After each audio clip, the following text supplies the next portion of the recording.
Good morning, Bucknutters. It is Tuesday, January 10th, 2023. I am Dan Rubin. This is the Bucknuts Morning 5 and Change, joined pretty much always on Tuesdays by the lovely and talented Steve Wiltfong, Director of Recruiting for I still think he's Director of Recruiting for 24/7 Sports. Is that accurate? It is. Good. We welcome him to the show here. We are getting a late start today. A tad bleary-eyed. Obviously, we stayed up late to watch the national championship game, if you can call it that. Good gracious almighty.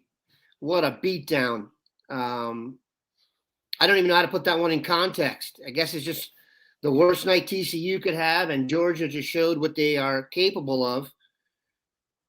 We are going to focus heavily on recruiting and Steve's experience in Texas at the AllAmerican Bowl. But we would be remiss if we did not comment as good gracious, 65-7.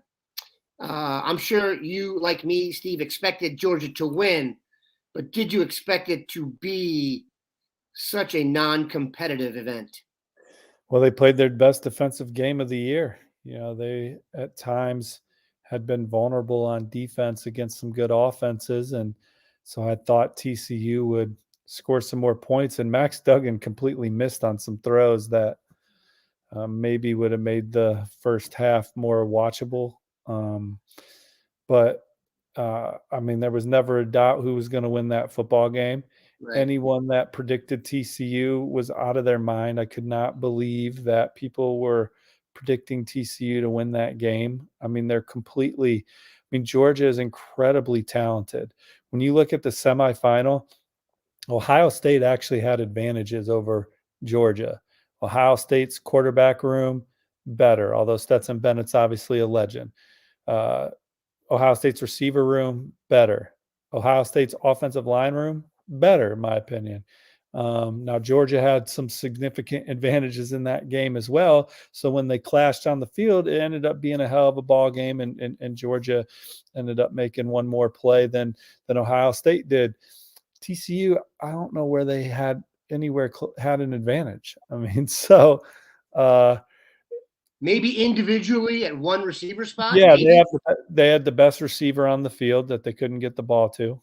So that's irrelevant, you know.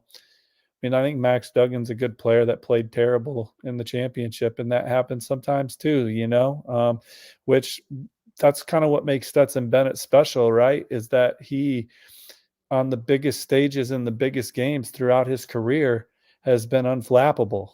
And he made plays, you know, that 21-yard touchdown run to start the scoring. I mean, hell, he threw the ball nice. He was unbelievable at the end of the game against y'all. You know, he's played great against Alabama. He was the opposite of Max Duggan with the bright lights on in that ball game.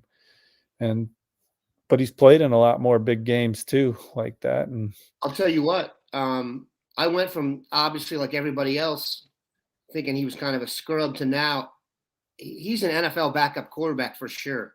Absolutely for sure. Those who doubt him, he at least deserves a really good – I mean, Taylor Heinicke gets snaps in the NFL. You're telling me Stetson Bennett can't do it? And we talked before the show about something else. He's done it against the best of the best of the best in practice, and he's gone through some hardships. I got nothing but respect for that dude. Yeah, no, he's a college football legend, you know, at this point, right? A Heisman Trophy finalist. He's the play-by-play guy, as you would say. I don't know what the criteria is to get into the College Football Hall of Fame. Like, do you have to be a first-team consensus All-American or something? I think there's the answer to that question. There's some boxes you have to check there's some he boxes has to be in the College Football Hall of Fame. Well, I would think that's what I'm saying. Like, I would think, but there's like some criteria. Like, I think you have to check some boxes, like consensus All-American. Maybe some people are Googling right now that gets you onto that ballot. Like Michael Stonebreaker just made the College Football Hall of Fame. You know, like he was a linebacker on Notre Dame's 1988 was team. He? Like, When I time out, what made his time now? And he was like 100, or he was like a 200-pound backer that had no chance of playing in the NFL. Really, this is a true story. This is as an aside. This is a true story. The reason Steve Wiltfong is referencing Michael Stonebreaker is because Steve Wiltfong is a South Bend native, as is Michael Stonebreaker. The girl I tried to kiss the very first night of college was from South Bend, Indiana, and had Michael Stonebreaker's license. I don't know how she got it. That's a story for another time, but I digress, and we're back. And let's just say Michael Stonebreaker, not the college player that Stetson Bennett was. Good player, not as accomplished. All right, that's a great aside. Let's that's going to cause some ruffles. like, is CJ Stroud eligible for the College Football Hall of Fame? Like, I want to look this criteria up. I'm gonna look it up while you tee up your next question.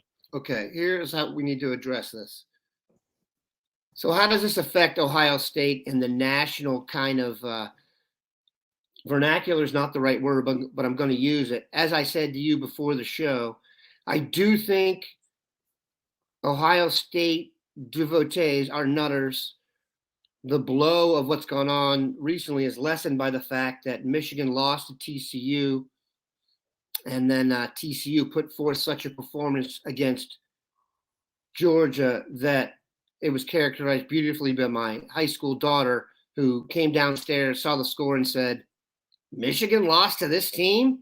So there's that. I do think it actually probably helped Ohio State from the nerdy recruiting perspective. As that happened, and then our guys, which we're going to address, did so well at the All-American Bowl, I kind of think it, PR-wise, Ohio State may have come out a little bit on top given where we were from the game. So if you want to give us your research answer and then address where you think Ohio State stands based on what's gone on during the playoff from like maybe a national perspective, I'd appreciate it. Yeah, Ohio State's still obviously considered one of the premier football programs in college football in the way that y'all stood toe-to-toe with Georgia, and I think many believe y'all should have won that football game. Y'all have your respect from people nationally. I think the other thing that's going to really help Ohio State is that in 3 months, there's going to be this thing called the NFL draft. There always is. And every year, Ohio State players hear their names called early. I think you guys have several guys that are going to go early in the draft, and that's going to be an exciting night and also bring more momentum for this program on the recruiting trail. Certainly, the season hasn't ended the way Ohio State has wanted it to end several years now, but I mean, y'all are in the hunt. Y'all are at the table, and there's not many teams that can say that year in and year out. And so, I mean, I know you guys really want to win another one, and it was so close this year because if you guys get in that game against TCU, it's hard not to pick y'all to beat the Horned They would have been Frogs. favored. Yeah. So, I mean, y'all lost to Georgia in a game that, Marvin goes down, and it's. But look, we kind of talked about this on a show recently. That's why I'm kind of smiling. Like, Ohio State football is fine. Right. I mean, I know you lost to your rivals 2 years in a row, so that sucks. But like, the average person understands that y'all are a great football program. Yeah, the Vegas odds for next year are out. Georgia is the favorite. Alabama is number 2. The Ohio State University is number 3. Michigan's in the, actually, I think USC, believe it or not, is number 4 and Michigan 5. So as much as things change, they stay the same. We will start next season with the same 3 teams on top in the eyes of Las Vegas. And I think despite how the game went, I think those 3 programs are on top. And if you look at the recruiting battles and who's going against who, for example, for the guys in Gwinnett County, it is basically those 3 programs. Believe it or not, LSU's in there for a couple dudes as well, if you look. But we digress. Let's take a quick break here, and we'll come back and wrap the All-Star games. All right. Oh, I looked it up, Daniel. You have to be a first-team All-American by a service that is recognized by the College Football Hall of Fame to get in. So if you are not a first-team All-American, Okay, so what are those services? The AP, I assume USA Today. Yeah, Sporting news? sure. So if you're never that, you have no chance of the College Football Hall of Fame. You become eligible 10 years after you play your last game. And then while each nominee's football achievements are a prime consideration, it is also taken into account what kind of man you've grown into. So you have to be a good citizen to get into the College Football Hall of Fame as well. So that's really the criteria. If you were not a first-team All-American, you're an ineligible. So if you're the second best running back of all time, and the best running back of all time played college football at the same time as you and was first team, and you were second team, you are ineligible for the College Football Hall of Fame. Sounds to me like the best chance of anyone we discussed here is Marvin Harrison Jr. If he comes back and puts together a season like we expect, he'll have a good shot because he finished, 3 years in college. In his second year, I think he's widely considered the number one player at his position in the entire sport. If you do that for 2 out of your 3 years, I would think you are Hall of Fame worthy, and he will throw the numbers up too, given the way the passing game has matured. Okay, let's talk about the All-American Bowl. Ohio State had, I believe, 6 dudes down there. Is that right? Maybe 7. Brandon Ennis, Carnell Tate, Lincoln Keenholz, Malik Hartford, Calvin Simpson Hunt, Luke Montgomery, and Joshua Mickens. That's 6 or 7. It's early. Innis and Tate were, to me, just so encouraging to see because, listen, if we got $1 for every time we mention them on this show, I could retire. And so to see them go down there and just absolutely perform as advertised, and in fact, not just as advertised, I would say they were like almost like the best case scenario version of each. And Brandon Ennis, I want you to address this. I think something we forget about football is that it's a sport. And as much as you measure and there are some guys who are just really good at the sport of football, like the game part of it, and they just are a natural. And Brandon Ennis, he dropped a little bit in the final rankings. I think he was maybe the lowest rated 5-star. If he wasn't 31, he was 32, and we do it for the draft. But he's also was voted Player of the Year in Florida, which is the land of alpha dogs for football. And he was alpha from the second he got down there, man. His first interview when he got down there, it was like he was born and lived in Texas. There were, he just was so comfortable. I ended up thinking by the end of all your coverage and Steve did yeoman's work down there. The guy's a video machine, to the point I was going to ask you if you were on meth at one point because you were going for so long. Innis is going to get snaps in the slot for Ohio State this season. Am I overhyping him? But I do think we deserve the 2 receivers deserve to be isolated and credited here just because we've talked so much about them. And, we talked about, like you said, for the NFL draft, the package deal idea and stuff.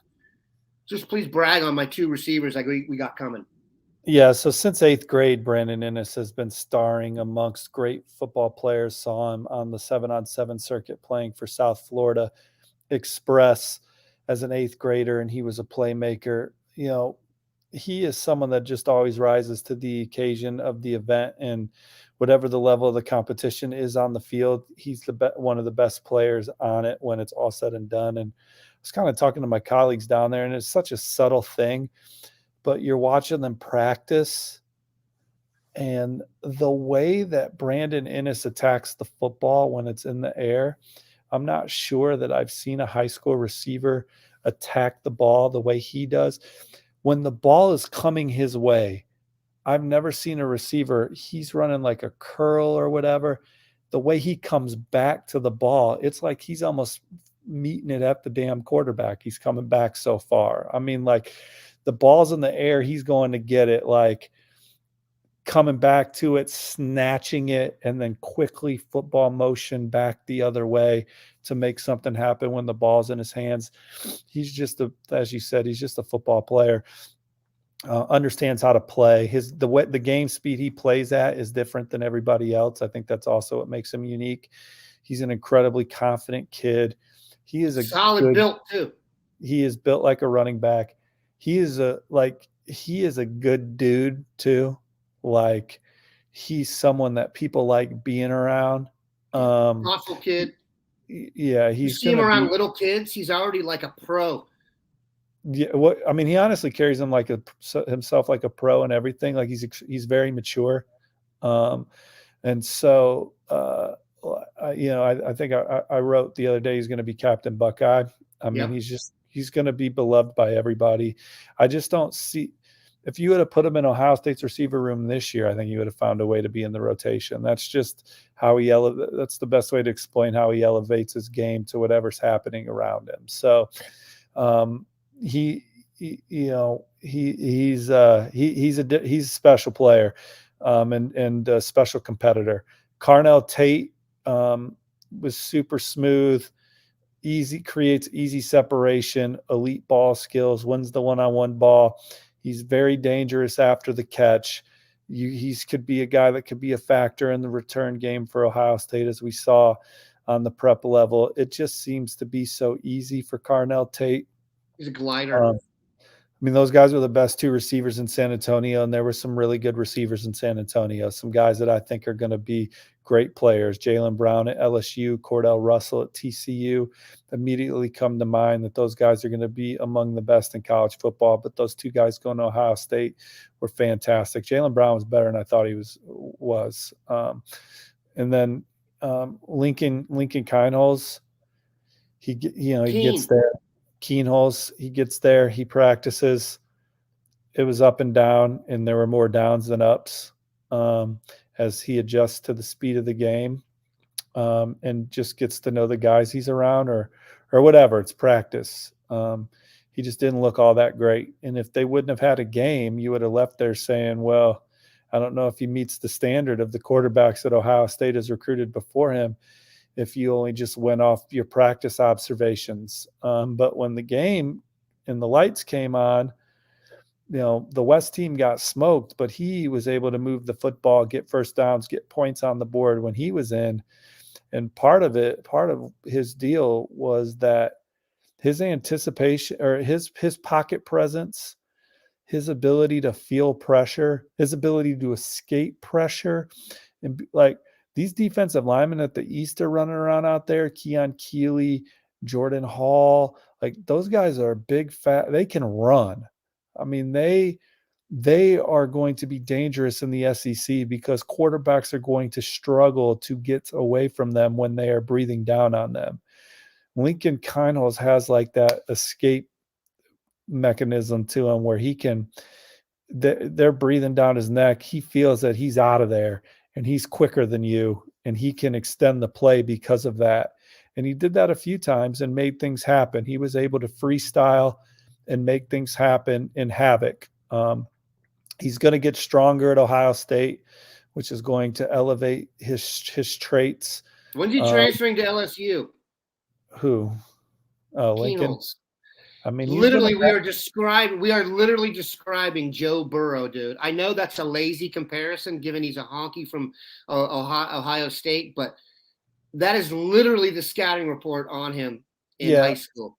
But if you go back and look at Joe Burrow, the data was there to rank him as the number one player in the country. We just didn't. In high school? Yeah, we just didn't see it. Like, I mean, I think Joe Burrow in his last high school game, and I know some of y'all know it better than me, but I think he had like 30 and 15 in the state championship or something like that. And maybe he did. He led. It was a small school. He led in the state championship game in football. It was him versus Jerome Baker, believe it or not. Right. And believe me, Baker came from a private school that also had a defensive back, Justin Lane, who I think went to Michigan State and then was the Steelers. So, right. Benedict team was a legit team. No question. And I went and visited Baker in high school too. But Kienholz, he's a three-sport standout in South Dakota that's never fully focused on football, that in this setting, as the week went on, got better. And in the game, made a lot of plays, I thought. I watched the game. And so I'm excited about Lincoln Kienholz if I'm Ohio State. And for sure. We'll see, it's up in the air who y'all get in 2024 right now, and so Lincoln's got to be a good player for Ohio State too. He's not coming there to hold somebody's briefcase. In Ohio State, no. Ohio He thinks State, he's going to play. Ohio State is going to have to count on him the way it's set up right now. It was all fun and games when Dylan Raiola was committed. You're like, well, 23 is a gap year. Well, 23 is now an important year because, y'all got some talented guys in the room, but there's no one that's like guaranteed right now to be the next first team All-American College Football Hall of Fame eligible passer, right? So, it's going to be interesting to see what happens. Let's talk about the defensive backs. Obviously, Ohio State secondary has come under some duress for its performance late in the season the last 2 years. I would say that it does seem like the college football playoff are going to be high-scoring affairs going forward. So your defense is really there to keep you under 40 or 30 rather than shut you out like the old days. But two guys that really thrived down in Texas were Texas native Calvin Simpson-Hunt, a late flip for Ohio State from Texas Tech. And I think maybe that it was Texas Tech maybe dampened the fanfare a little bit. And then Malik Hartford, from down my neck of the way here in Westchester, Ohio, between right outside of Cincinnati, also thrived down there. So let's talk about those two. Simpson-Hunt, to me, really passed the eye test in that he's rocked up already in terms of physically. Hartford may need a little bit of a love from Mick. Well, Simpson-Hunt, he was one of my favorite guys, regardless of position, from a pure prospect standpoint. For him to be able to run and cover some of the speedy receivers that were down there easily, stride for stride. He's a 10-6, 100-meter guy, but he's powerful. He's strong. He'll be able to hold up and tackle in space, I think, when he gets to the Big Ten. And you talk about flipping him from Texas Tech. Well, a lot of people are trying to flip him from Texas Tech. And Joey McGuire and that Red Raider staff, they were in on him first because they have just great inroads with the high school coaches in the Lone Star State, and they have the fortitude to offer kids first and stand by it and not care what else is happening. But the rest of the country caught on with Calvin Simpson-Hunt, and Ohio State landed him. And, in my opinion, he's a stock-up guy with the way he performed and with the traits that he has. I think that he's a guy that could be a special corner for Ohio State. Malik Hartford does not wow you when he checks in right now. He looks like he's in high school. But on the field, he made as many plays as anybody. He was rangy, knocked down a lot of passes. He can cover. He's instinctual. And then I was talking to someone inside the Woody yesterday about some of these Ohio State commits that I saw. I called to ask some questions. And they talked about how Malik Hartford and all 165 pounds of him has the fortitude to still come up and put his helmet on somebody and his pads on someone and run support. So he's going to be a guy that's going to have a major transformation at Ohio State physically, which is going to athletically make him faster and stronger. So I'm real excited about Malik Hartford and his long-term, what he could be long-term at Ohio State, because he's already a good football player that, once he puts on 40 pounds, because he's going to put on 40 pounds in college. It's a lot. But it's going to, with that, it's going to be a great 40 pounds. And it might, 165 to 205, I think that's feasible. It's going to be interesting to see what he is on the other side. It seems like you said, knocking the balls down. Great instincts when the ball's in the air, which is that kind of like mercurial part of playing defensive back and being that rangy safe that you can't teach. That first step towards the ball, he's obviously got it. Joshua Mickens and Luke Montgomery, maybe not quite as impressive, but held their own a little bit. Well, I thought Mickens definitely flashed quite a bit. There's some guys that are more touted that maybe flashed more, that he was lined up beside in practice, that made more noise than him. But he certainly showed why he was a coveted player. Look, he's explosive. He's gaining good weight too. One thing that Josh Mickens is that the other guys at that event weren't, is he's a 3-sport athlete. I went and saw Josh Mickens play basketball a few weeks ago when he was in my suburb, Zionsville, we got a guard that's going to go play at Penn State. Yep. Josh Mickens, I like the way he moved in there and the athleticism that he has on the basketball court.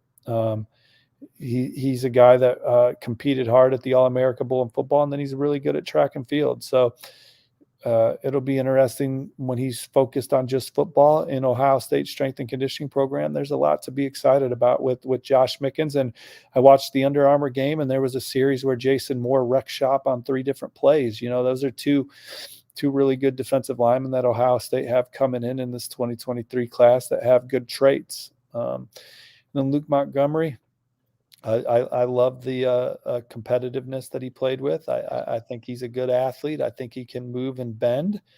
And, I project him on the interior just from a length standpoint when he gets to Ohio State. But I think he's going to be a nice foundational piece for you guys on the offensive line. You guys took 5 guys. I think the kid from Connecticut or Rhode Island or Massachusetts or wherever he's from that's not getting much hype.